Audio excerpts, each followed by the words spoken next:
নমস্কার, টিভি9 বাংলায় আপনাদের স্বাগত জানাই দুপুরের সুপার প্রাইম টাইমে। দুপুর 2টো মানেই আপনারা জানেন ফুল অ্যান্ড ফাইনাল। শর্মিষ্ঠার সঙ্গে আমি শুভজিৎ রয়েছে। আজকে ফুল অ্যান্ড ফাইনালের শুরুতেই একটা বিগ ব্রেকিং।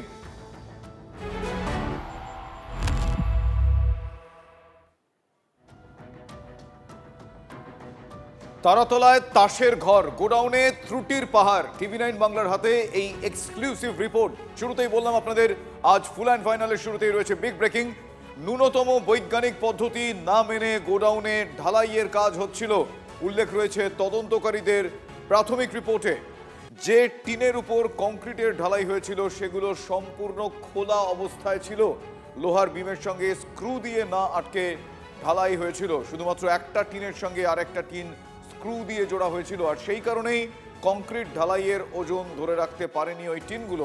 সে কারণেই ঢালাইয়ের অল্প সময় পরে সিমেন্ট বালির মিশ্রণ টিন থেকে পিছলে হুড়মুড়িয়ে পড়ে যায়। ডিটেলে জানবো আমার সহকর্মী সুজয়ের কাছ থেকে। সুজয়, মারাত্মক এই অভিযোগ। প্রাথমিক রিপোর্টে তদন্তকারীরা যে বিষয়গুলো পাচ্ছেন সেটা এক কথায় বলতে গেলে কখনোই হতে পারে না যদি ন্যূনতম মনিটরিং থাকে। কেউ যদি ন্যূনতম মনিটর করে তাহলে এই এত বড় অবহেলা, এই ঘটনা ঘটতে পারে না। এক্ষেত্রে কি করে হলো? তাহলে কি স্ক্যানশন প্ল্যান আর যেই প্ল্যান অ্যাপ্লাই করা হয়েছিল তার মধ্যে মাঝে কিছু ডিভিয়েট করে গিয়েছে, ঘুরে গিয়েছে? দেখো, নকশায় ত্রুটি ছিল সেটা তো প্রথম দিনেই ধরা পড়েছে, কিন্তু এবার প্রাথমিক তদন্তে যেটা ধরা পড়লো সেটা আরও বড়সড় একটা ত্রুটি। সেটা হলো, আমরা ছবিতে দেখিয়েছি যে তিনতলার যে অংশটা হুড়মুড়িয়ে ভেঙে পড়েছে সেখানে টিনের উপরে কংক্রিটের ঢালাই করা হচ্ছিল। এবং সেক্ষেত্রে প্রাথমিক অনুসন্ধান করতে গিয়ে যেটা দেখা যাচ্ছে যে সেই টিনগুলিকে কোনোভাবেই কোনো কংক্রিটের ওই অংশগুলিকে বা টিনগুলিকে কোনোভাবে বিমের সঙ্গে যুক্ত করা হয়নি। যে বিম ভেঙে পড়েছে, বেঁকে পড়েছে, তার সঙ্গে যুক্ত করা হয়নি। কার্যত টিনগুলি হাওয়ায় ঝুলছিল, লোহার সংপরে টিনগুলি হাওয়ায় ঝুলছিল, তার উপরেই সেখানে কংক্রিট ঢেলে দেওয়া হয়েছিল। যে কারণে কার্যত অনেকটা উদাহরণস্বরূপ যেটা দেখা যাচ্ছে যে কচু পাতায় জল ঢাললে যেমন জল পিচ্ছিলভাবে পড়ে যায়, ঠিক সেরকমই টিনের উপরের অংশ একদম পিচ্ছিল হয়, মসৃণ হয়, তার উপরেই কংক্রিট ঢালাই করা হচ্ছিল। এবং কংক্রিট ঢালাই করার পর যখন একটা সময় পর যখন ওজন ধরে রাখতে পারলো না টিন, তখনই পিছলে সমস্ত কংক্রিটের অংশ পড়ে গেল। ফলে বড় সড়ো ত্রুটি এটাই যে টিনটিকে কোনোভাবে বিমের সঙ্গে যুক্ত করা হয়নি। তারা নমুনা সংগ্রহ করতে গিয়ে যখন বিশেষ তদন্তকারী দল তারা দেখছে যে কোথাও টিনকে কোনোভাবে এই বিমের সঙ্গে জোড়া হয়নি, টিনগুলি একটার সঙ্গে একটা। আমি এক্ষেত্রে তোমার কাছ থেকে জানতে চাই, তুমি যেরকমটা বললে এই যে যুক্ত করা হয়নি বা যেই ত্রুটিগুলো দেখতে পাওয়া যাচ্ছে, এটা কি মানে যে বা যারা করেনি তারা কি জানতো না, নাকি তারা অভিজ্ঞ হওয়া সত্ত্বেও কোনো কারণে গাফিলতির এটা একটা বহিঃপ্রকাশ? তেমনটা জানা গিয়েছে, মানে ওখানে এই কাজটা করার জন্য কোনো এক্সপার্ট ছিল না? দেখো, অবশ্যই বড়সড় গাফিলতি। প্রথমত তো টিনের উপর ঢালাই করাই যায় না। যদিও বা টিনের উপর ঢালাই করতে হয় তাহলে টিনকে অবশ্যই তাকে বিমের সঙ্গে যুক্ত করতে হবে, যাতে সে শক্তিটা ধরে রাখতে পারে, যাতে সে ব্যালেন্সটা পায়। তার উপরে যদি কিছু ঢালাই করা হয়, এক্ষেত্রে তেমনটা হয়নি। তার পাশাপাশি যে ঢালাই করা হচ্ছিল সেখানে 8 mm রড ব্যবহার করা হয়েছিল। মনে করা হচ্ছে যে সেটাও যথেষ্ট নয় এত বড় অংশের ছাদে এত বিপুল মোটা ঢালাই করার জন্য। এবং আরও যেটা জানা যাচ্ছে যে ঢালাই করা হয়েছিল সেগুলো এক একটা জায়গায় এক এক রকম পরিমাণ এই মশলা ঢালাই করা হয়েছিল। ফলে মাঝখানে যখন মশলার পরিমাণ বেড়ে যায়, ঠিক মাঝখান দিয়ে ধসে পড়ে। এখন প্রাথমিক অনুসন্ধান তেমনটাই বলছে যে মাঝখান থেকে ধসে পড়ে পুরো বিল্ডিংয়ের লোহার বিমগুলি কোল্যাপস করে যায়। ফলে সবথেকে গুরুত্বপূর্ণ এবং সবথেকে বড় গাফিলতি নকশার পাশাপাশি সেটা হলো এই টিনের অংশ। প্রথমত টিন দেওয়া যায় না, দ্বিতীয়ত টিনকে বিমের সঙ্গে যুক্ত না করা। অর্থাৎ টিন সেখানে যদি হাওয়া উঠতো, হাওয়া থাকতো, ঝড় হতো, যদি কংক্রিট না থাকতো, জোরে যদি ঝোড়ো হাওয়া চলতো তাহলেও টিন উড়ে যাওয়ার পরিস্থিতি ছিল। এমনভাবেই পাওয়া গিয়েছে টিনগুলিকে, এমনভাবেই তারা তদন্ত করতে গিয়ে দেখছেন। প্রশ্ন এখানে, যখন তিনতলা ছাদে ঢালাই করা হচ্ছিল তার নজরদারির দায়িত্বে কে ছিলেন? এক্ষেত্রে যে সংস্থা দায়িত্ব পেয়েছিল তাদের তরফ থেকে কেউ ছিলেন, নাকি সেখানকার যারা লেবার মিস্ত্রি তারা নিজেদের মতো করেই ঢালাই করছিলেন? সেক্ষেত্রেও একটা প্রশ্ন। যারা লেবার মিস্ত্রি তারা দীর্ঘদিন ধরে তাদের হাতে কলমে কাজের অভিজ্ঞতা রয়েছে, সে হাতে কলমে কাজের অভিজ্ঞতা সম্পন্ন লেবার মিস্ত্রিদের হাত থেকেও বা এত বড় ভুল হলো কি করে? একটা বিরাট অংশের ছাদ, সেই বিরাট অংশের ছাদ শুধুমাত্র টিনের উপরেই ঢালাই করে দেওয়া হচ্ছিল, তাও নিম্নমানের বা উপযুক্ত নয় এরকম রড দিয়ে। ফলে এই সংক্রান্ত এই বড়সড় এই প্রাথমিক তথ্য বা প্রাথমিক এনকোয়ারি রিপোর্টে এই তথ্য সামনে আসার পর এবার তদন্তকারীরা এই বিষয়টাতে দেখবেন যে ছাদে যখন ঢালাই করা হচ্ছিল কে বা কারা দায়িত্বে ছিল। যারা ছিলেন তাদের অনেকেরই মৃত্যু হয়েছে, কিন্তু তারপরেও কারো নজরদারি কেন ছিল না? স্যাংশন প্ল্যান সেটাকে পাশ করে দিলেই তো হয়ে গেল না। যখন কাজ হচ্ছে সেই যখন কাজ চলছে সেই কাজের ক্ষেত্রে সঠিক নিয়ম মানা হচ্ছে কিনা সেটা দেখার প্রশ্ন। ফলে এই বড়সড় ভুলটা যদি না থাকতো তাহলে এতগুলো মানুষকে সুজয়ের সঙ্গে থাকো।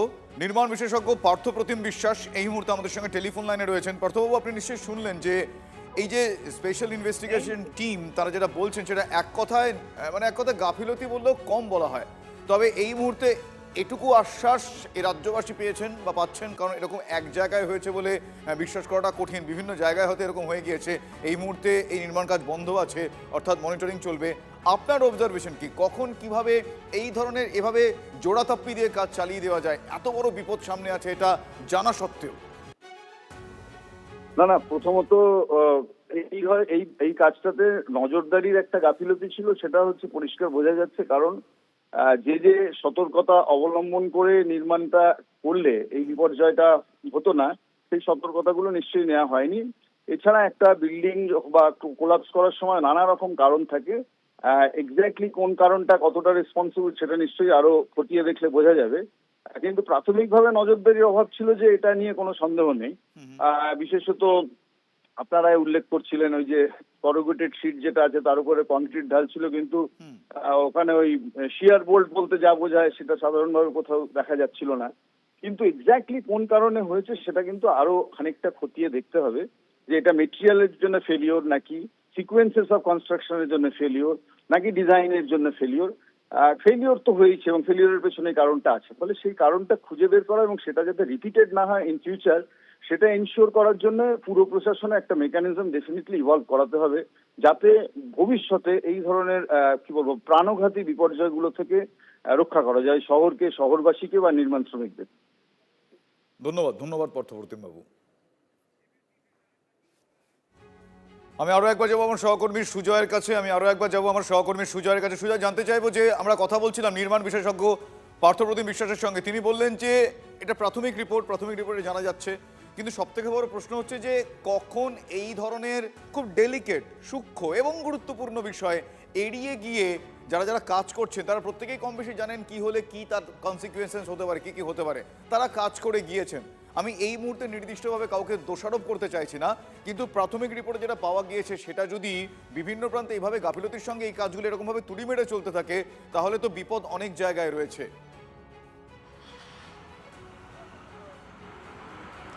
একেবারে দেখো, গোটা বিষয়টা যে নজরদারি এবং গাফিলতি ছিল সেটা তো এক প্রকার স্পষ্ট। তার কারণ নকশা ত্রুটি তুমি ছেড়ে দাও, টিন একটা পিচ্ছিল একটা জিনিস, তার উপরে কি করে কংক্রিট থাকবে এটা কেন যারা তৈরি করছিলেন তারা ভাবেননি।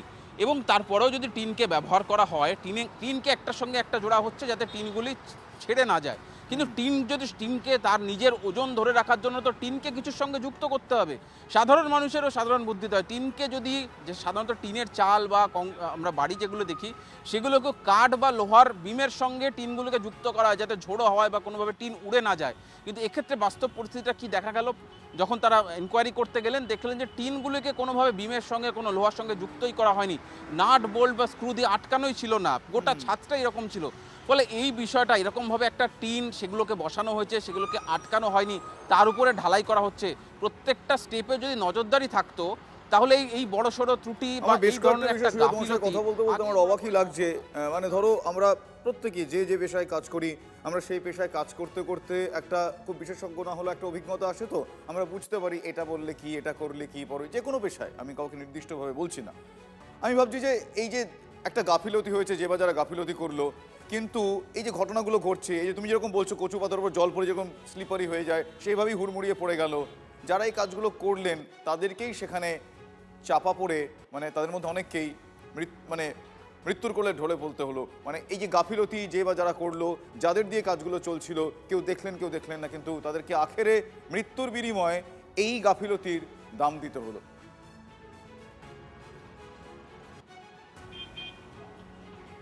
একেবারে দেখো, নজরদারির অভাবেই এই মানুষগুলোকে বেঘরে প্রাণ হারাতে হলো। তার কারণ যারা কাজ করছিলেন তাদের হয়তো যে শ্রমিকরা, তাদের হয়তো এটা দেখার কাজ ছিল না যে টিনটা স্ক্রু দিয়ে আটকানো আছে কিনা। তাদের কাজ ছিল শুধুমাত্র ঢালাই করা, এবং ঢালাইয়ের ক্ষেত্রে যে লোহার রড ব্যবহার করেছিল সেগুলোকে একটার সঙ্গে একটা জোড়া, যে রডের ক্ষেত্রে সেগুলোকেও উপযুক্ত কিন্তু মাত্রায় ছিল না। 8 mm রড ব্যবহার করা যায়, কিন্তু এত বড় ছাদ ঢালাই করতে গেলে মনে করা হচ্ছে, এক্সপার্টরা বলছেন যে 8 mm রড যথেষ্ট নয়। 1000 থেকে 1200 স্কোয়ার ফিটের ছাদ ঢালাইয়ের ক্ষেত্রে 8 mm রডের কাজ চলে যায়, কিন্তু এক্ষেত্রে এত বিরাট একটা জায়গা, সেটাকে মাত্র 8 mm রড দিয়ে সাপোর্ট কি করে পাবে? একেবারে সে প্রশ্ন তার হচ্ছে। থেকে সুজয়, বড় সঙ্গে কথা- থাকো, পরিস্থিতি সংক্রান্ত যা আপডেট হবে আবারও জানাবো।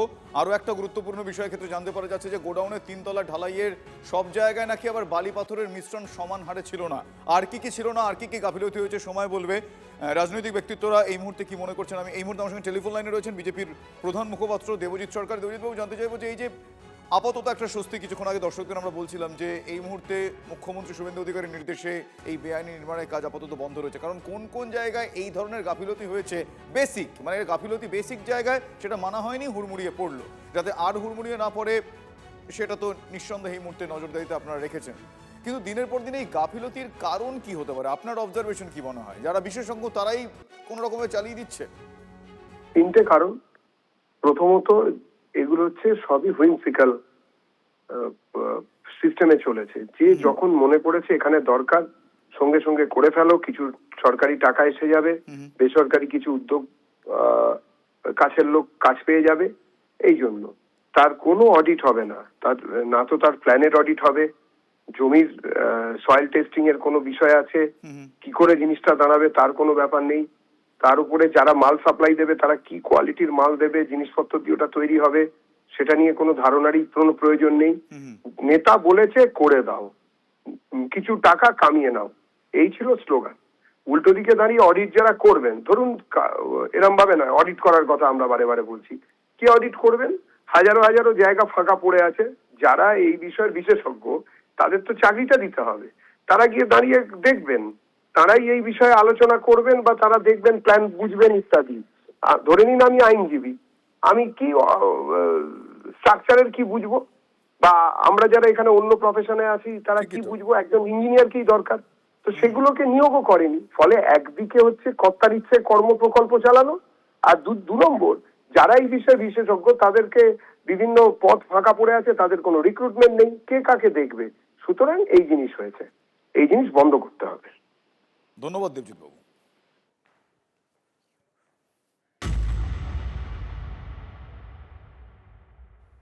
অর্থাৎ একটা কাজ করাতে ন্যূনতম যে পদ্ধতিগুলো অবলম্বন করা উচিত সেগুলো করা হয়নি। একাধিক প্রশ্ন তো রয়েছে, কিন্তু এই বিপর্যয়ের জন্য কালীচরণ বন্দ্যোপাধ্যায়, তৎকালীন মেয়র ফেরহাদ হাকিমের ওএসডিকে গ্রেপ্তার করা হয়েছে। তিনি কিন্তু কোনো রকম প্রশ্নের উত্তরই দিচ্ছেন না, অধিকাংশ প্রশ্নেরই উত্তর এড়িয়ে যাচ্ছেন কালীচরণ বন্দ্যোপাধ্যায়, যার হাত ধরেই প্ল্যান স্যাংশন হতো এই সমস্ত নির্মাণের। বিস্তারিত জানাবেন আমাদের প্রতিনিধি সোমা, সঙ্গে রয়েছেন সোমা। ঠিক কোন কোন জায়গাগুলো কালীচরণ বন্দ্যোপাধ্যায় তিনি এড়িয়ে যাচ্ছেন, কারণ তার বক্তব্য যথেষ্ট গুরুত্বপূর্ণ। এই নির্মাণ কিভাবে হয়েছিল, কিভাবে স্যাংশন হয়েছিল এর প্ল্যান, সেক্ষেত্রে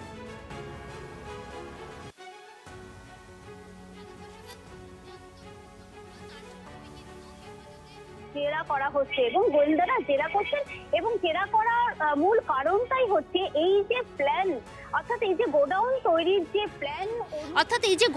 তৈরির যে প্ল্যান অনুমোদন করা হয়েছিল বা অনুমোদন কোনোভাবে পাইয়ে দেওয়া হয়েছিল, সেটা কিভাবে করা হয়েছিল এবং কোনো বেআইনি পদ্ধতিতে হয়েছিল কিনা, অথবা যে অঙ্কের কথা বলা হচ্ছে, অর্থাৎ যে টাকার অঙ্কের কথা বলা হচ্ছে যে বেআইনিভাবে টাকা নিয়ে সেই প্ল্যান পাস করানো হয়েছিল, সেরকম কিন্তু একটা বিষয় তদন্তকারী অফিসাররা তারা মনে করছেন। সেই কারণেই কিন্তু তাকে বারবার জিজ্ঞাসাবাদ করছে, এবং তাকে শুধু নয়, গতকালই কিন্তু আমরা যেটা খবর পাচ্ছি, গতকালই কিন্তু পুরসভার বিল্ডিং বিভাগের বেশ কয়েকজন আধিকারিকের সাথে গোয়েন্দারা তারা কথা বলেছেন, পুরসভার বেশ কিছু বিভাগের কর্মীদের সাথেও তারা কথা বলেছেন।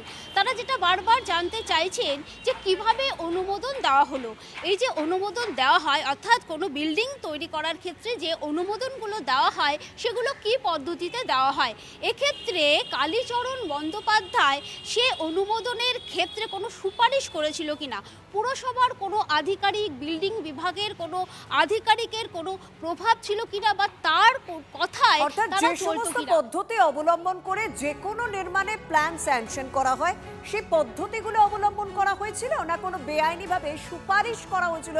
সেই সুপারিশের প্রেক্ষিতে এই প্ল্যান অনুমতি পায়, স্বাভাবিকভাবে এই প্রশ্নের উত্তরগুলোই তো খোঁজার চেষ্টা করবে, কারণ সেই প্ল্যান অনুমতি পেয়েছিল বলেই এতগুলো মানুষের মৃত্যু হলো। আর তারাতলা বিপর্যয়কে হাতিয়ার করে স্বাভাবিকভাবে তৎকালীন মেয়র ফিরহাদ হাকিমকে তো বারবার নিশানা করছেন কুণাল ঘোষ। তিনি কি বলেছেন শুনুন। কাউন্সিলর, এমআইসি, মেয়র, মন্ত্রী, একাধিক দপ্তর, হিডকো, দলের পদ, ক্ষমতা, এটা পাওয়ার পর যদি কেউ দুম করে ওদিকে চলে যেতে চান, কেন তিনি ছাড়লেন? কাউন্সিলরের সংখ্যা দেখাতে হলে পুরসভায় বসে মেয়র হিসেবে দেখালেন না কেন? কেন তিনি ইস্তফা দিতে চাইলেন? সুব্রত মুখোপাধ্যায় মেয়র ছিলেন, সিপিএম জমানায় মেয়র ছিলেন, তো এখানে বিজেপি জমানায় মেয়র থাকতেন, দাঁতে দাঁত চিপে থাকতেন। তিনি কেন ইস্তফা দিয়ে এই রাজনীতিটা করার সুযোগ করে দিলেন? আর করে কি পেলেন? আপনি চাটনৃত শিবিরের সহসভাপতি হয়েছেন, বালিশ তৃণমূলের সহসভাপতি হয়েছেন, আর মুখ্যমন্ত্রী তারাতলার নথিতে দেখাচ্ছেন, খুব নেতিবাচকভাবে দেখিয়েছেন, বলেছেন কাউকে ছাড়া হবে না। সেটা ফিরহাদ হাকিমেরই সই। তো ফলে আমরা যা যা বলার বলেছি, সেখানে যদি ফিরহাদ হাকিম না গিয়ে থাকেন, আমি জানি না তিনি শুধু কালকের জন্য যাননি নাকি যাবেন না, এগুলো তো আমি জানি না। তবে ফিরহাদ হাকিমের ওই দিকে যাওয়াটা ওনার নিজের সম্মানের জন্য খারাপ এবং রাজনীতিতে অকৃতজ্ঞতার একটা নিদর্শন হয়ে থাকা। আর তারাতলা বিপর্যয়ের পর বারবার মুখ্যমন্ত্রী শুভেন্দু অধিকারী তিনি কিন্তু বিগত সরকারকে নিশানা করেছেন এবং ফিরহাদ হাকিম মানে তৎকালীন মেয়র ফিরহাদ হাকিমের সই করা কাগজ দেখিয়ে বিধানসভায় বলেছেন যে গত সরকারের এই পাপের ফল ভুগতে হচ্ছে এই সরকারকে। শুনবো তার বক্তব্য। এই বিল্ডিং প্ল্যানটা জানুয়ারি মাসের 17 তারিখ 26-এ আপনারা দিয়েছেন, সব বের করেছি আমরা। আপনাদের পাপের ফল, সব জায়গায় টাকা নিতে নিতে এই সিটি অফ জয়কে এবং বৃহত্তর কলকাতাকে মৃত্যুপুরীতে আপনারা পরিণত করেছেন। একটাকেও তো ছাড়ার কোনো সিন নেই। আপনার প্রাক্তন মেয়রের সই আছে এতে, কাউকে ছাড়া হবে না। আপনার ইঞ্জিনিয়ার যাদের নাম আছে, আমরা পুরো ফ্যাক্ট ফাইন্ডিং বের করেছি, কোনো ছাড়াছাড়ির সিন নেই। এইটা দেখুন মাননীয় ফিরহাদ হাকিমের সই, দেখুন দেখুন আপনারা কিভাবে স্ট্রাকচারে ডিফেক্ট থাকা অবস্থায় ফল্টি প্ল্যান অ্যাপ্রুভ করেছেন। এইটা বিল্ডিং প্ল্যানের নকশা। এরকম কত কাণ্ড করে রেখেছেন তার ঠিক নেই। फिरहाद हकीम के अगेंस्ट में एफआईआर हुआ है पर गिरफ्तारी अभी तक नहीं हुई है। वहाँ पे वो ये तो आप माननीय मुख्यमंत्री से पूछिएगा। पुलिस उनके हाथ है, सब कुछ उनके हाथ है। अब बॉबी हकीम भी उनके हाथ है, उनके हाथ, एक हाथ में पुलिस एक हाथ में बॉबी हकीम। तो अब शुभेंदु दाई सही ठीक करेंगे कि भाई एक हाथ में एफआईआर एक हाथ में बॉबी हकीम, दोनों को एक साथ कैसे करे। हम तो बॉबी हकीम के साथ टी पार्टी नहीं कर रहे, शुभेंदु दाई 99 में उनके साथ टी पार्टी कर रहे। वही पूछे, वही बताएंगे क्या होगा। কুণাল বাবুর কথাবার্তার মধ্যে কতটা কি ক্রেডিবিলিটি আছে না আছে সেটার বিষয়ে আমি বেশি ঘাঁটবো না। সেটা বাংলার মানুষ সবসময়তেই বলেছেন, জবাব দিয়েছেন। হ্যাঁ, কিন্তু আমি ব্যক্তিগতভাবে আমি অগ্নিমিত্রা পাল, ইউডিএম এর মিনিস্টার, আমার মনে হয় যে যেখানে আগের মন্ত্রী এবং তিনি একই সঙ্গে মেয়র ছিলেন, তার যেখানে বিভিন্ন পেপারে পারমিশনের পেপারে সই রয়েছে, সেখানে তার ওএসডি কালীচরণ তাকে যদি গ্রেপ্তার করা হয় তাহলে অবশ্যই আজকে যে যে জলাজমি বোঝানো হয়েছে, ফিরহাদ হাকিম বাবু আপনি জানতেন না, এটা হতে পারে না। জলাজমি বুঝিয়ে বাড়ি তৈরি করা হলো, জলাজমি বোঝালো, আপনার পুলিশ, আপনাদের প্রশাসন, আপনার অফিসার্স তারা জানলো না, আপনি জানলেন না, আর বাড়িটা হয়ে গেল 1 বছরের মধ্যে। এটা হতে পারে না, আপনাকে জবাব দিতে হবে। এবং আমি দাবি রাখি তাকে, ফিরহাদ হাকিমকে ইন্টারোগেশনের জন্য ডেকে আনা হোক। বেআইনি প্ল্যান স্যাংশনে টিম ওয়ার্ক, প্রাক্তন মেয়রের প্রাক্তন ওএসডি কালীচরণের টিম ওয়ার্ক খুব সচেতনভাবেই বললাম। যেখানে প্ল্যান অনুমোদন হয় না বা হতো না, সেটাও নাকি এই কালীচরণ বন্দ্যোপাধ্যায় করিয়ে দিতেন। জাদু বলে, ম্যাজিক বলে, ক্ষমতা বলে, তার রক্ষাকর্তা পর্যন্ত পৌঁছতে হবে আদালতে। ঠিক এভাবেই পুলিশের তরফ থেকে সওয়াল করা হয়েছে। তারাতলা কাণ্ডে ৪ জুলাই পর্যন্ত এই কালীচরণ বন্দ্যোপাধ্যায়ের পুলিশি হেফাজতের নির্দেশ। তারাতলায় বেনিয়মের কালির দাগ, নির্মাণের সঙ্গে ধৃত কালীচরণের সরাসরি যোগ। তারাতলায় নির্মীয়মান গুদাম বিপর্যয়ে কালীচরণ বন্দ্যোপাধ্যায়ের ভূমিকা নিয়ে বিধানসভায় প্রশ্ন তোলেন খোদ মুখ্যমন্ত্রী শুভেন্দু অধিকারী। আমরা কালীকে তুললে সব বেরিয়ে যাবে। কলকাতা কর্পোরেশনে কালী না বললে কোনো প্ল্যান হয় না। মুখ্যমন্ত্রীর হুঁশিয়ারির পরই গ্রেফতার হন প্রাক্তন মেয়র ফিরহাদ হাকিমের ওএসডি কালীচরণ বন্দ্যোপাধ্যায়। সূত্রের খবর, কালীচরণের সঙ্গে তারাতলার গোডাউনে নির্মাণের দায়িত্বে থাকা আসগারের সঙ্গে সরাসরি যোগ ছিল।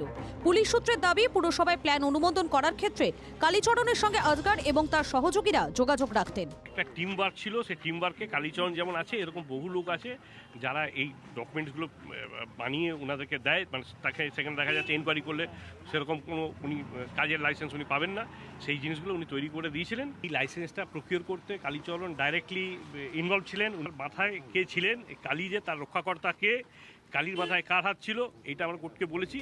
এসব শুনে অনেকে বলছেন এ তো হিমশৈলের চূড়া। দুর্নীতির শাখা প্রশাখা ছড়িয়ে কলকাতা পুরসভার অলিন্দে। পুরসভার অন্দরে কালীর প্রভাব এতটাই ছিল যে তার ভয়ে নাকি বাঘে গরুতে এক ঘাটে জল খেত। নিজেকেই নাকি মেয়র ভাবতেন কালীচরণ। আমরা বলি না বাঁশের চাইতে কঞ্চি ধরো। উচ্চতর আধিকারিকরা অনেকে ওনাকে স্যার বলে সম্বোধন করতেন।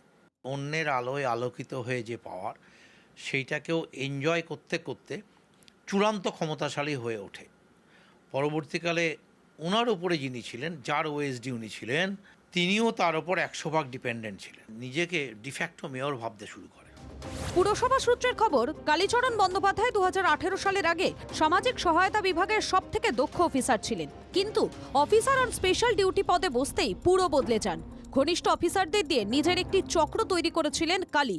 এমনকি কোনো ফাইল তার টেবিল না ছুঁয়ে মেয়রের কাছে পৌঁছানো গুরুতর অপরাধ বলে গণ্য করা হতো। কলকাতার মেয়র ফিরহাদ হাকিম যে বক্তব্য জনসমক্ষে বলতেন, সেটাও কালীচরণ বন্দ্যোপাধ্যায়ের শিখিয়ে দেওয়া বলেই অনেকের অভিযোগ ছিল। অভিযোগ, কথার বাইরে গেলে কালীর দাঁত নখ বেরিয়ে পড়তো। কোন ফাইল কি লেখা হবে, তাতে কি তার অ্যাকশন নেওয়া হবে, এ সব কিছু ঠিক করতো কালীচরণ বন্দ্যোপাধ্যায়। ক্যান্টিন কর্মচারীদের বেতন সামান্য 500 টাকা। সেই বেতনের ফাইল বাড়ার পরে সে ফাইল মাননীয় মেয়র সইও করেছিলেন, কিন্তু ওই ফাইল আটকে রেখেছিল, যেহেতু ওর থ্রু দিয়ে যায়নি। পুলিশ সূত্রের খবর, মোটা টাকার বিনিময়ে বেআইনি প্ল্যানে ছাড়পত্র দিতেন কালীচরণ। তৃণমূল জমানায় কালীচরণের বিরুদ্ধে থানায় অভিযোগ করলেও নাকি এফআইআর হতো না। সায়ন্ত ভট্টাচার্য, সুপ্রিয় গুহ ও সুশোভন ভট্টাচার্যের রিপোর্ট, TV9 বাংলা।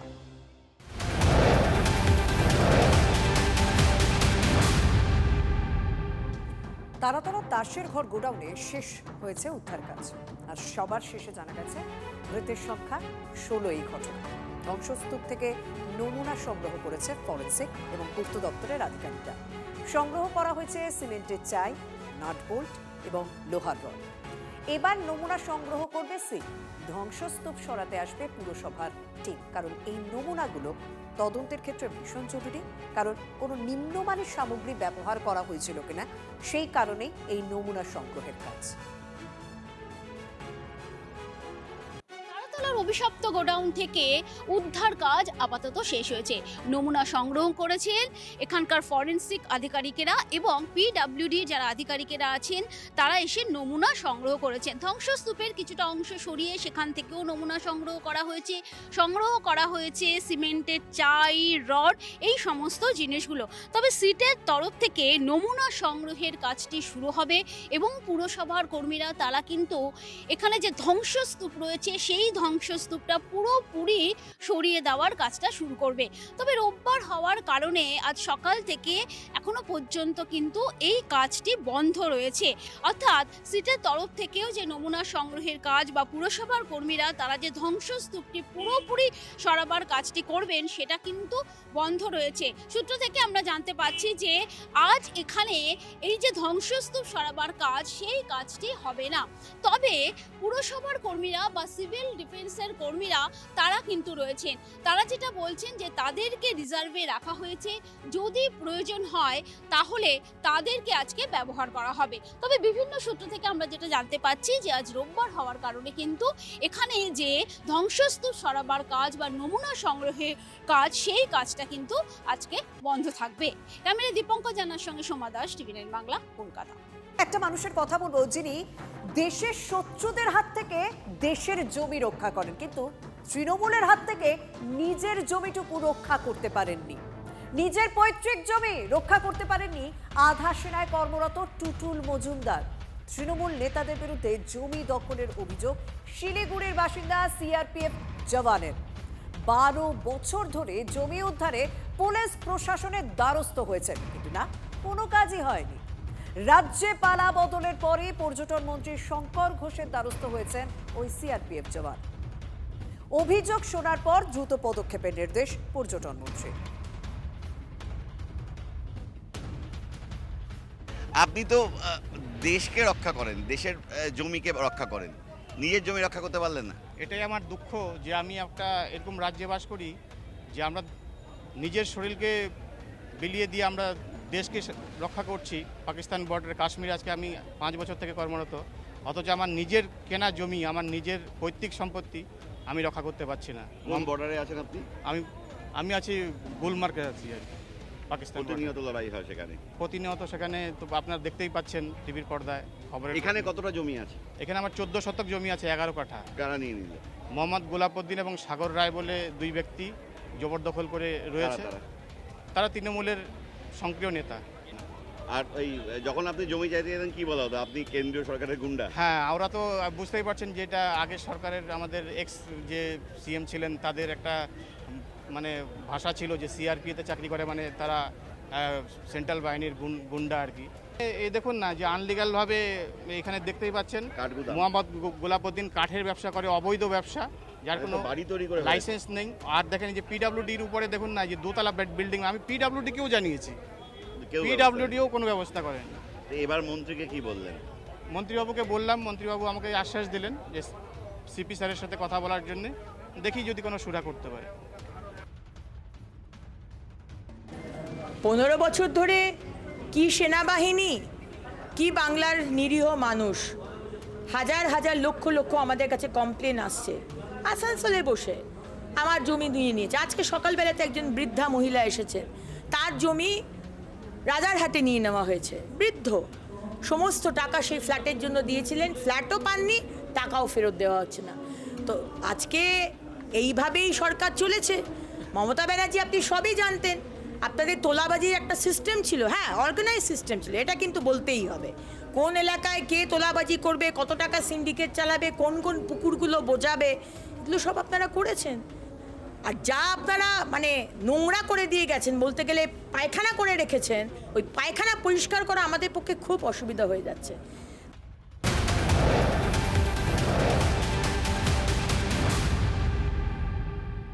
আসলে বিগত সরকারের জমানায় বিভিন্ন জায়গায় জমি হাঙরেরা ছড়িয়ে ছিটিয়ে ছিল। তারকেশ্বরে আরও এরকম এক জমি হাঙরের হদিশ পাওয়া গিয়েছে।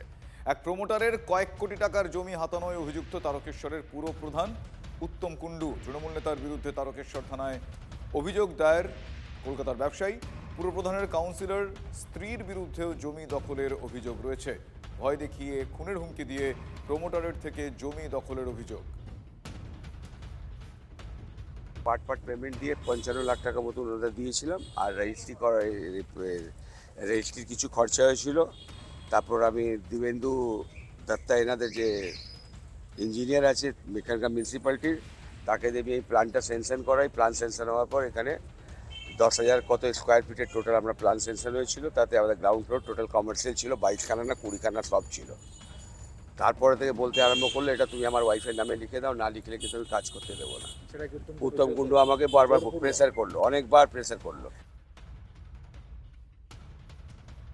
গোটা তারকেশ্বর জুড়েই এনারা এই তোলাবাজিগুলো করতেন এবং যে কোনো নির্মাণ, কনস্ট্রাকশন, বিল্ডিং যা যা হয়েছে সর্বত্র ওনারা ঘাবলা করেছেন। একটা যে কোনো সাধারণ মানুষ একটা ছোটোখাটো বাড়ি করতে গেলেও একটা যদি মানে পাইপ দিয়ে কোনো কিছু সেখানেও ওনারা দুর্নীতি করেছেন।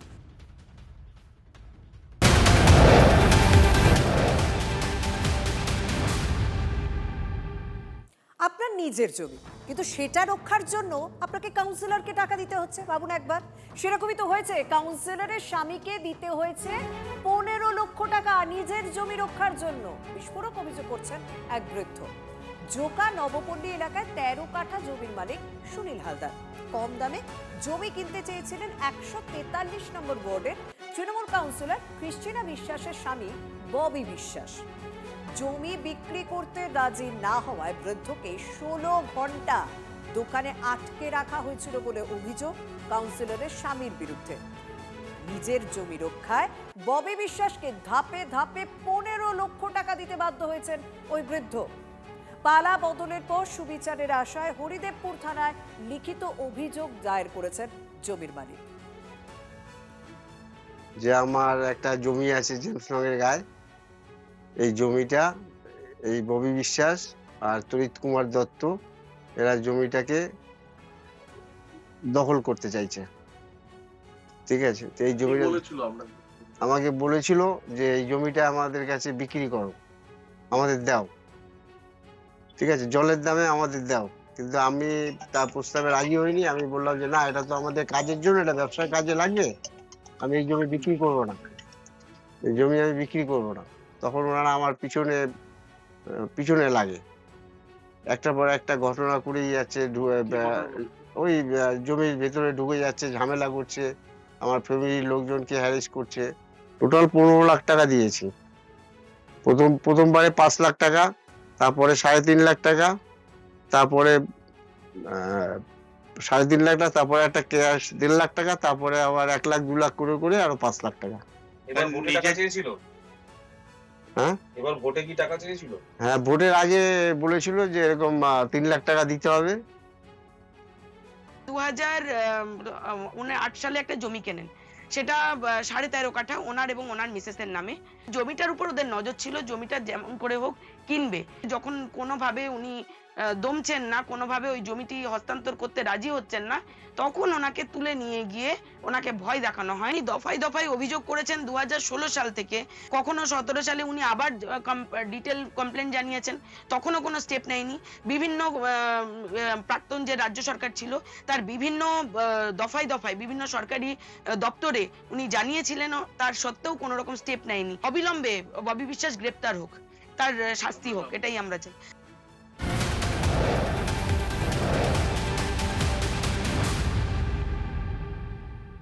ভাবলে আপনারা অবাক হবেন, শ্মশানের জমি সেটাও বেহাত। দক্ষিণ 24 পরগনার বিষ্ণুপুরের কেওড়াডাঙ্গায় জমি দখল হয়ে গিয়েছে। এলাকাবাসীকে ভুল বুঝিয়ে জমি দখলে অভিযুক্ত তৃণমূলের পঞ্চায়েত প্রধান সাধনা নস্করের স্বামী, যার নাম দিলীপ নস্কর। পিএইচির গোডাউনে থাকা সামগ্রী বিক্রি করে সরকারি জমি দখলের অভিযোগ এই তৃণমূল নেতার বিরুদ্ধে। সরকার বদল হতেই তদন্তে বিএলএল আরও দপ্তরের আধিকারিকরা। তারপরই সামনে আসে বিষয়টি। ছোটবেলার দিকে আসতাম, এটা শ্মশান। এখন দেখতে পাচ্ছি ওই তো মানে যেরকম টিএমসির যে প্রধানের পর দিলীপ নস্কর, এটাকে বললো এটা আমাদের কমিটি হল ঘর হবে, এখানে সব মানে খাওয়া দাওয়া এইসব পার্টির মিটিং ফিটিং হবে বলে এইসব করছে। আমাদের পরে এখন জানা যাচ্ছে এইসব করছে। এখন কি দেখতে, এখন দেখতো সেই যে কাজ ছিল সব ভেঙে ঘুরে দিয়ে ওদের মতন ওরা একটা কমিটি হল করছে।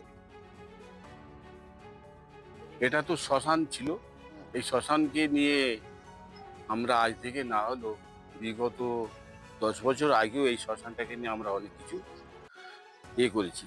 কিন্তু এখন ভিলা বাড়ির দেখা যাচ্ছে যে এসব প্লট করে সব ঘর হয়ে রয়েছে। এটা তো সেই বিশেষে এটা তো ভিলা বাড়ির উপযুক্ত জায়গা নয়।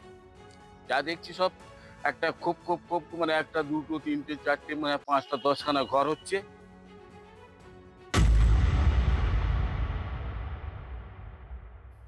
এই সমস্ত খবরের পাশাপাশি উত্তরবঙ্গে যে দুর্যোগ এবং এখনো পর্যন্ত আবহাওয়ার যে পূর্বাভাস রয়েছে তাতে বোঝা যাচ্ছে যে 5 জেলায় লাল সতর্কতা জারি রয়েছে। তাই উত্তরবঙ্গের দিকেও নজর রাখতে হবে। তিস্তা, মহানন্দা বিপদসীমা ছুঁয়েছে, তোরসার জলস্তর এই মুহূর্তে বেড়ে গিয়েছে। আমাদের সঙ্গে দুই প্রতিনিধি রয়েছেন, উত্তরবঙ্গ থেকে রয়েছেন প্রসেনজিৎ এবং সুমন কল্যাণ। সবার প্রথমে আমি একটু প্রসেনজিতের কাছে জানতে চাই, প্রসেনজিৎ এখনো পর্যন্ত তুমি যে জায়গায় রয়েছো সেখানকার আবহাওয়া কীরকম এবং নদী তীরবর্তী এলাকার মানুষজনের জন্য কী ব্যবস্থা নেওয়া হয়েছে? দেখো, আমি প্রথমে একটা ছবি দেখাই। গ্রাম বাংলা যদিও পরিচিত দৃশ্য, বিভিন্ন কলা গাছের ভেলা নিয়ে বাচ্চারা যেমন নদীতে খেলে, কিন্তু শহরাঞ্চলে কিন্তু এই দৃশ্যগুলো দেখা যায় না, বিশেষ করে উত্তরবঙ্গের নদীগুলোতে, যেখানে সারা বছর জল থাকে না। বর্ষা এলে জলস্তর বাড়ে, বাচ্চারা টিউব নিয়ে, বিভিন্ন গাড়ির টিউব নিয়ে জলে নেমে পড়েছে, কারণ জলস্তর বেড়েছে। তবে পাহাড়ের ক্ষেত্রে প্রবল বৃষ্টিপাত হয়েছে, যে কারণে কিন্তু জলস্তর বিভিন্ন নদীতে বেড়েছে। তবে বিপদ সংকেত এই মুহূর্তে নেই, তার কারণ জলস্তর এখন যেহেতু সকাল থেকে বৃষ্টি সেভাবে হচ্ছে না, ফলে জলস্তর কিন্তু বেশ কিছুটা নামতেও শুরু করেছে। তবে চলাচলের ক্ষেত্রে বেশ কিছু বিধিনিষেধ কিন্তু জারি আছে উত্তরবঙ্গের ক্ষেত্রে, বিশেষ করে যারা সিকিম এবং কালিম্পংয়ে যাবেন। এছাড়া যারা লাচুং যাবেন তাদের ক্ষেত্রেও কিন্তু একটা বিপদ বার্তা রয়েছে, যে কারণে সেখানে একটি বেলি ব্রিজ তা কার্যত ভেসে গিয়েছে। আর যারা সিকিম বা কালিম্পং যাবেন তারা NH 10 ব্যবহার করতে পারেন, কিন্তু যারা সিকিম বা কালিম্পং থেকে ফিরবেন তাদের ক্ষেত্রে কিন্তু NH 10 ব্যবহার করা যাবে না। তাদেরকে অনেকটা ঘুরপথে লাভা লোলেগাঁও হয়ে, গজলডোবা হয়ে শিলিগুড়ি আসতে হবে বলে অ্যাডভাইজারি জারি করা হয়েছে। তার কারণ যে NH 10 যে রাস্তা দিয়ে গেছে, অর্থাৎ সেবকের ওই এলাকা, সেই এলাকায় কিন্তু বড় বড় বোল্ডার মাঝে মধ্যেই নামছে। ফলে ওই এলাকা দিয়ে যদি দুমুখী যান চলাচল করানো হয়, যে কোনো বড় বোল্ডার গাড়ির উপর পড়লে মৃত্যুর আশঙ্কার জায়গা থাকছে। নদীগুলোতে প্রত্যেকটা নদীতে জলস্তর বেড়েছে। আমি আরেকবার ছবিটা যদি দেখানো যায়, বাচ্চারা খেলছে, সব মিলিয়ে কিন্তু উত্তরবঙ্গের ক্ষেত্রে, পাহাড়ের ক্ষেত্রে পরিস্থিতি এটাই। তবে স্বস্তির জায়গা, সতর্কতা জারি রয়েছে, সাধারণ মানুষকেও একটু সতর্ক থাকতে হবে, কারণ আলিপুরদুয়ার, কোচবিহার সেখানেও ভারী বর্ষণের পূর্বাভাস রয়েছে। সেই জায়গার প্রতিনিধির সঙ্গেও কথা বলবো, তবে তার আগে একবার সিকিমের ছবিটা আপনাদেরকে দেখিয়ে দিই, কিভাবে রাতভর বৃষ্টিতে সিকিমের সংযোগকারী বেইলি ব্রিজ, সেই বেইলি ব্রিজ ভেঙে গিয়েছে এবং জম্বু ভ্যালি এই মুহূর্তে উত্তর সিকিমের থেকে বিচ্ছিন্ন হয়ে গিয়েছে। ফিদাং সাংকালানের মধ্যে পাহাড়ি নদীর রুদ্ররূপের কারণে এই ব্রিজ ভেঙে যায়। সেই ভয়ঙ্কর ছবি আপনি দেখতে পাচ্ছেন, যে নদীর জলস্তর বেড়ে যাওয়ার কারণে এবং নদীতে এতটা জল বেড়ে গিয়েছে, সেই কারণেই এত খরস্রোতা হয়ে বইছে এবং এই ভয়ঙ্কর রূপের কারণে কিন্তু বেইলি ব্রিজ ভেঙে গিয়েছে সিকিমে। উত্তর সিকিমের সঙ্গে জম্বু ভ্যালির একেবারে যোগাযোগ বিচ্ছিন্ন। এবার একটু কোচবিহারের দিকে নজর রাখি, সেখানে রয়েছেন আমাদের প্রতিনিধি সুমন কল্যাণ। সুমন, সেখানেও তো দুর্যোগের আভাস রয়েছে, সেখানেও বৃষ্টি হচ্ছে, এখন কি অবস্থা এবং কি ব্যবস্থা? দেখো, যেভাবে পাহাড়ে বৃষ্টি হয়েছে আর সেই পাহাড়ের যে নদীগুলো, সেই নদীগুলোর জল আমাদের প্রথমে দার্জিলিং, তারপর জলপাইগুড়ি এবং আলিপুরদুয়ার, কোচবিহারের ওপর দিয়েই কিন্তু বাংলাদেশে যায়। আমি এই মুহূর্তে রয়েছি তোরসার ঠিক পার্শ্ববর্তী এলাকায়, তোরসা নদীর তীরে। আমি ছবিটা একটু দেখাতে বলবো, যে দেখো, এই যে এখানে জলের যে মাপ দেওয়ার যে জায়গাটা রয়েছে, সেই জায়গাটা মাত্র কয়েক ইঞ্চি মতো বাকি রয়েছে। এটা কিন্তু অনেকটা নিচে অবধি রয়েছে, কিন্তু দেখা যাচ্ছে যে 1 ফিট ডুবলেই কিন্তু, জল বেড়ে গেলেই এই গোটা এই মাপের যে জায়গাটি সেটা কিন্তু ডুবে যাবে। আমি একটু বড় দূরের একটু ছবিটা একটু আমার চিত্র সাংবাদিক প্রসেনজিৎকে দেখাতে বলবো, যে তোরসার এই রকম খরস্রোতা তোরসা, এখানে কিন্তু চর পড়ে থাকে।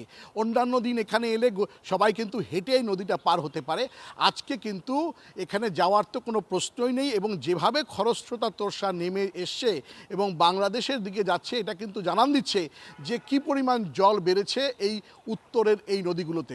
কুচবিহারে শুধু তোরসাই নয়, তোরসার পাশাপাশি রায়ডাক রয়েছে, তারপর বেশ কিছু কালজানি রয়েছে, ঘরঘরিয়া নদী রয়েছে, এই যে নদীগুলো রয়েছে, গদাধর রয়েছে, সেই নদীগুলোর জল এইরকমভাবেই কিন্তু ফুলে ফেঁপে উঠেছে এবং ফুলে ফেঁপে উঠে একটা বন্যার মতো পরিস্থিতি কিন্তু ইতিমধ্যেই তৈরি করেছে।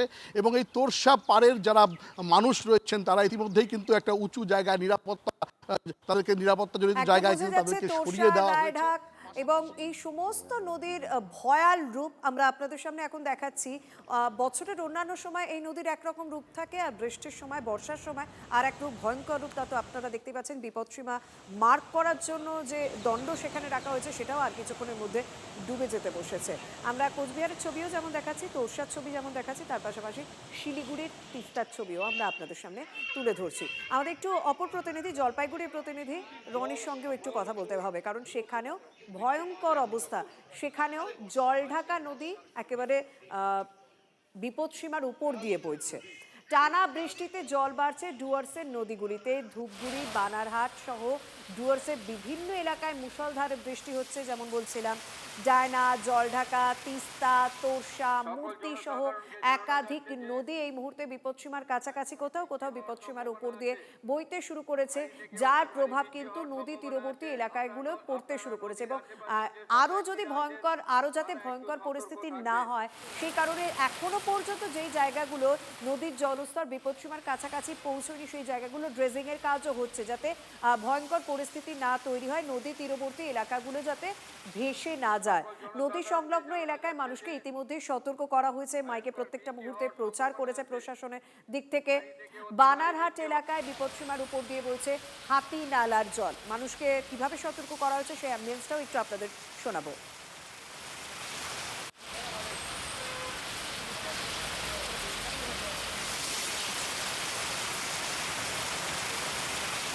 সকল জনসাধারণকে জানানো যাচ্ছে যে ভয়ঙ্কর বৃষ্টি হওয়ার সম্ভাবনা আছে, ভারী থেকে অতি ভারী বৃষ্টি হওয়ার সম্ভাবনা আছে। আপনারা নদীর আশেপাশে যেসব ব্যক্তিরা আছেন তারা একটু সতর্ক থাকবেন।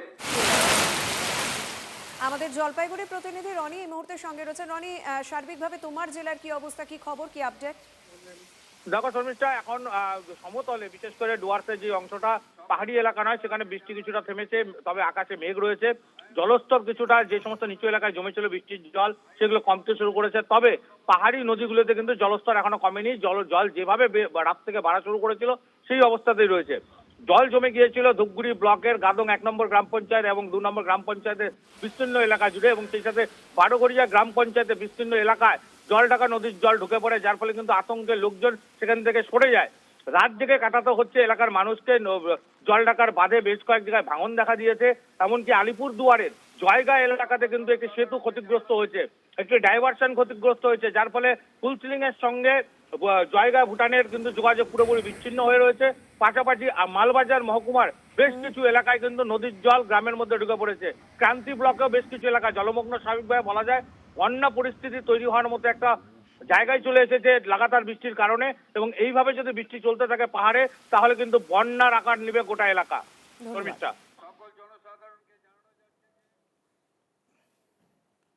বেশি মাত্রার মধ্যে বৃষ্টি হতে পারে, হেভি রেনফল, আর সেজন্যই যারা রিভার সাইডে আপনারা বসবাস করেন আপনারা প্লিজ অ্যালার্ট থাকবেন। আর বেসিক্যালি যারা রাত্রেবেলা মাছ যে ধরতে আপনারা যে যান, আপনারাও আজকে আর আগামীকাল একটু সাবধানে থাকবেন।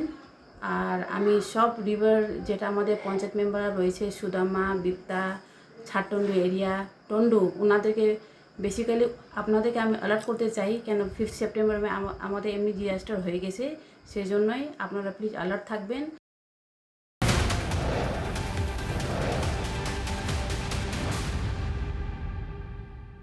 উত্তরবঙ্গের 5 জেলায় অতি ভারী বৃষ্টি, আগাম সতর্কতা হিসেবে ডায়না নদীতে ড্রেজিং প্রশাসনের। ডায়নার পাশাপাশি জলঢাকাতেও ড্রেজিংয়ের কাজ শুরু।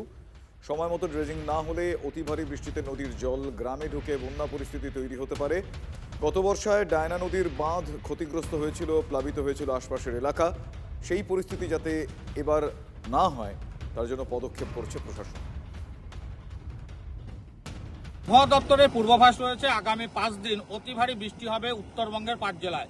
ঝড়পাবান হওয়ার সম্ভাবনা রয়েছে, সেই মতো নদীগুলিতে ড্রেজিংয়ের নির্দেশ দিয়েছে প্রশাসন। তবে তারপরেও বেশ কিছু নদীতে এখনো ড্রেজিংয়ের কাজ শুরু করতে পারেনি সেই বরাত পাওয়া সংস্থা। তবে ডায়না নদীতে কিন্তু ড্রেজিংয়ের কাজ শুরু হয়েছে। ঠিক আমার পিছনে দেখলেই বোঝা যাবে, পাশেই রয়েছে ডায়না জঙ্গল, আর তার মাঝখান দিয়ে বয়ে গিয়েছে ডায়না নদী, যেখানে কিন্তু নদীর নাব্যতা বৃদ্ধির জন্য এবং গতিপথ ঠিক করার জন্য কাজ শুরু করেছে বরাত পাওয়া সংস্থা। কারণ হরপাবান হলে নদীর জল গ্রামে এবং পার্শ্ববর্তী জঙ্গলে ঢুকে পড়ার আশঙ্কা রয়েছে। তবে জলঢাকা নদীতে সেখানে কিছু স্থানীয় তোলাবাজ এবং কিছু বাধার মুখে সেখানে এখনো ড্রেজিংয়ের কাজ শুরু করতে পারেনি। তবে ড্রেজিংয়ের কাজ শুরু হয়, অবশেষে খুশি কিন্তু এলাকার মানুষ এবং নদী বিশেষজ্ঞরা। জলপাইগুড়ি নাগরাকাটা থেকে রনি চৌধুরী, TV9 বাংলা। শুরু হয়েছে, আপনি দেখতে পাচ্ছেন কাজগুলো শুরু হয়েছে, আর এলাকার মানুষও অত্যন্ত খুশি আছে এই কাজ দেখে। এটার জন্য সরকারকে অনেক অনেক ধন্যবাদ আমরা গ্রামবাসীর পক্ষ থেকে আমরা জানাইতে চাই। हम लोग गए थे वहाँ पे शुरू करने के लिए, वहाँ के कुछ लोग लोकल लोग काफ़ी ऑब्जेक्शन किए और बोर्ड लगाने के लिए हम लोग जब गए थे तो वहाँ पे बोर्ड लगाने नहीं दिया गया। अब ऑब्जेक्शन हुआ वहाँ पे। सब तिवारी हमारा जो साइड है उनको गवर्नमेंट की तरफ से मिला है। पीछे पास थोड़ा बांध डैमेज हुआ था, उसके क्या था कि सरकार से इंज होने के बाद ड्रेजिंग का परमिशन हमारी कंपनी को दिया गया सरकार की ओर से। तो पिछले महीने 22 तारीख को से हमारा ये ड्रेजिंग का प्रोजेक्ट स्टार्ट हुआ, जिसमें हमारी कंपनी में इंजीनियर रखे हुए हैं।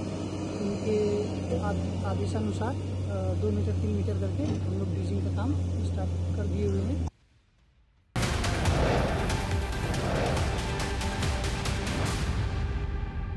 রাতভর বৃষ্টি উত্তরবঙ্গে। প্রবল বৃষ্টির জেরে জল বেড়ে গিয়েছে মহানন্দা নদীতে। তিস্তা সহ পাহাড়ি নদীগুলো ফুঁসছে। সেবকে আজও যান চলাচল নিয়ন্ত্রণ করা হয়েছে, মানে নিয়ন্ত্রিত যান চলাচল, সেখানে পরিস্থিতির কথা মাথায় রেখে। রাতভর পাহাড়ে প্রবল বৃষ্টি, যার জেরে ফুসতে শুরু করেছে বিভিন্ন নদী। যে মহানন্দা তীর তীর করে বয়, সেই মহানন্দা উপচে পড়ছে পাহাড়ের জল।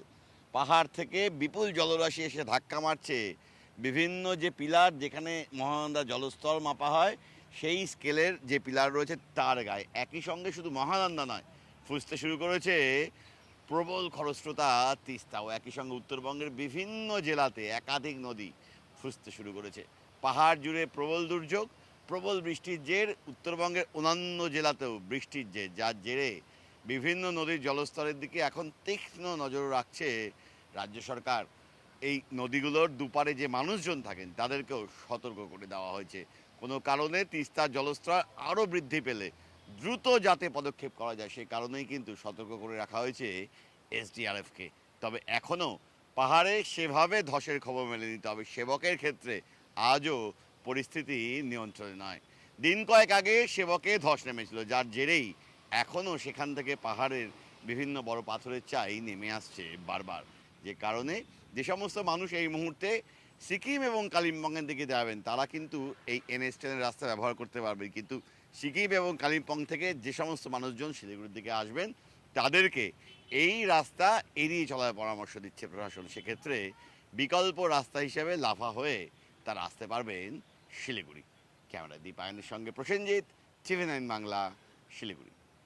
উত্তরবঙ্গের পাশাপাশি একটু দক্ষিণবঙ্গের দিকেও নজর রাখতে হবে, কারণ আগামী সপ্তাহে আরও বৃষ্টি বাড়ার পূর্বাভাস রয়েছে। জেলায় জেলায় বিক্ষিপ্ত ঝড় বৃষ্টি হবে। মঙ্গলবার দক্ষিণের 3 জেলায় ভারী বৃষ্টির পূর্বাভাস। ভারী বৃষ্টির পূর্বাভাস রয়েছে পূর্ব বর্ধমান, বীরভূম, মুর্শিদাবাদে। বুধবারও দক্ষিণের 3 জেলায় ভারী বৃষ্টির পূর্বাভাস।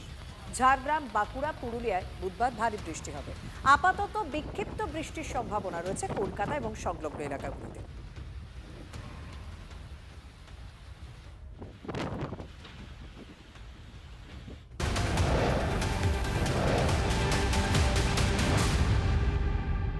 অত্যাবশ্যকীয় ক্ষেত্রে কন্টেনারে জ্বালানি ভরায় ছাড় দেওয়া হলো। পেট্রোল পাম্প থেকেই কন্টেনারে তেল ভরতে পারবেন কৃষক, চা শ্রমিকরা। সাধারণ মানুষের স্বার্থে বড় সিদ্ধান্ত। সোশ্যাল মিডিয়ায় পোস্ট শুভেন্দু অধিকারী।